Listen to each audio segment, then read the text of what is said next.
मम्मा, आप हर रोज भोजन कैसे ढूंढ लेती हैं, जबकि जंगल में तो इन दिनों सूखा चल रहा है।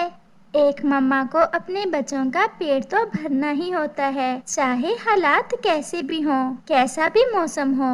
ये मम्मा पापा की जिम्मेदारी होती है मेरी जान, कि वो अपने बच्चों की रक्षा करें और उन्हें भोजन दे। और मम्मा, बच्चों की क्या जिम्मेदारी होती है? कुछ भी नहीं, यही कि बस खुश रहें और अपने मम्मा पापा से प्यार करते रहें, क्योंकि मम्मा पापा अपने बच्चों से बदले में कुछ भी नहीं चाहते। मम्मा पापा तो केवल अपने बच्चों के प्यार के भूखे होते हैं। फिर वहाँ कबूतर आ जाता है। चिड़िया बहन, चले आज हमें दूर जाना होगा, क्योंकि घर के आसपास तो खाने को कुछ भी नहीं है। मैं भी आपका ही इंतजार कर रही थी। रास्ते से जाते हुए मिट्ठू तोते को भी साथ लेकर जाना है। गुड़िया बेटी, घर से बाहर नहीं जाना और कोई भी आए तो दरवाजा नहीं खोलना। फिर चिड़िया कबूतर के साथ भोजन की खोज में निकल जाती है। रास्ते में बैठा मिट्ठू तोता भी उनका इंतजार कर रहा था और फिर उन्हें देखकर मिट्ठू भी उनके साथ उड़ता है।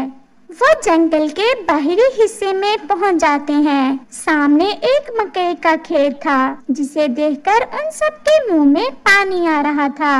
चिड़िया बहन, क्यों ना आज इस मकई के खेत से कुछ मकई के भुट्टे ले लें। कबूतर भैया, ये मकई का खेत तो चील का है। सुना है वो चील किसी पक्षी को भी अपने खेत से मकई नहीं खाने देती। वो सामने चील बैठी हुई है, चलो हम जाकर पूछ लेते हैं। अगर मकई ना देगी तो फिर पूछने में क्या दिक्कत है। फिर चिड़िया, कबूतर और तोता उस चील के पास जाते हैं।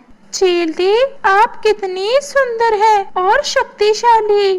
क्यों नहीं, हमारी चील दी की आंखें तो ऐसी हैं जैसे गहरा सागर हो। वो सब ऐसे चील की तारीफें करते हैं।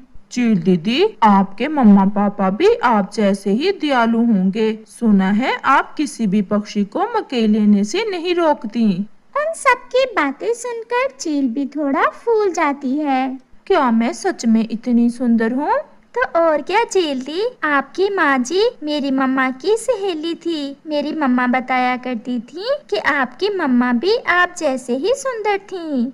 अगर ऐसा है तो आप सब मेरे मकई के खेत से एक एक भुट्टा ले लें। आपकी बातें ही इतनी अच्छी थी, इसलिए मैं आपको मकई दे रही हूँ, वरना मैं किसी पक्षी को खेत से मकई नहीं लेने देती। आप सब कल फिर आ जाना और मुझसे ऐसी ही अच्छी अच्छी बातें करना और कल फिर मकई ले जाना।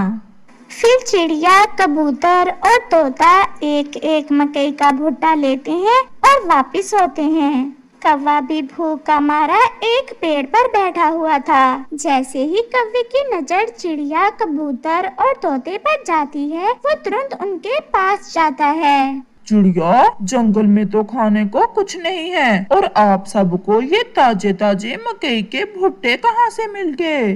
जंगल के बाहर चील दीदी के खेत से लाए हैं हम ये भुट्टे। क्या चिड़िया बहन, वो चील दी मुझे भी मकई दे देगी? कबूतर को शरारत सूझती है और वो कौवे से कहता है, जाओ जाओ, परंतु आपको जाकर चील से ऐसा कहना होगा। क्या क्या कहना होगा? कबूतर, बताओ बताओ।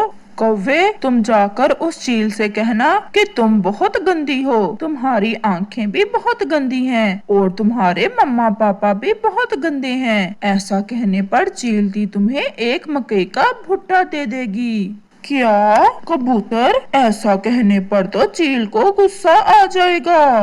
तोता भी कबूतर की शरारत समझ जाता है और वो कौवे से कहता है, नहीं नहीं, उस चील को उल्टा समझ आता है। जब आप ऐसा कहोगे तो वो उसका मतलब उल्टा समझेगी, यानी वो बहुत अच्छी है और उसके मम्मा पापा भी बहुत अच्छे हैं। कौवा और कोई बात सुने बिना वहाँ से उड़ता है और सीधा चील के पास जाता है। तोते और कबूतर भैया, आज तो कौवा पिटेगा और बहुत पिटेगा उस चील से।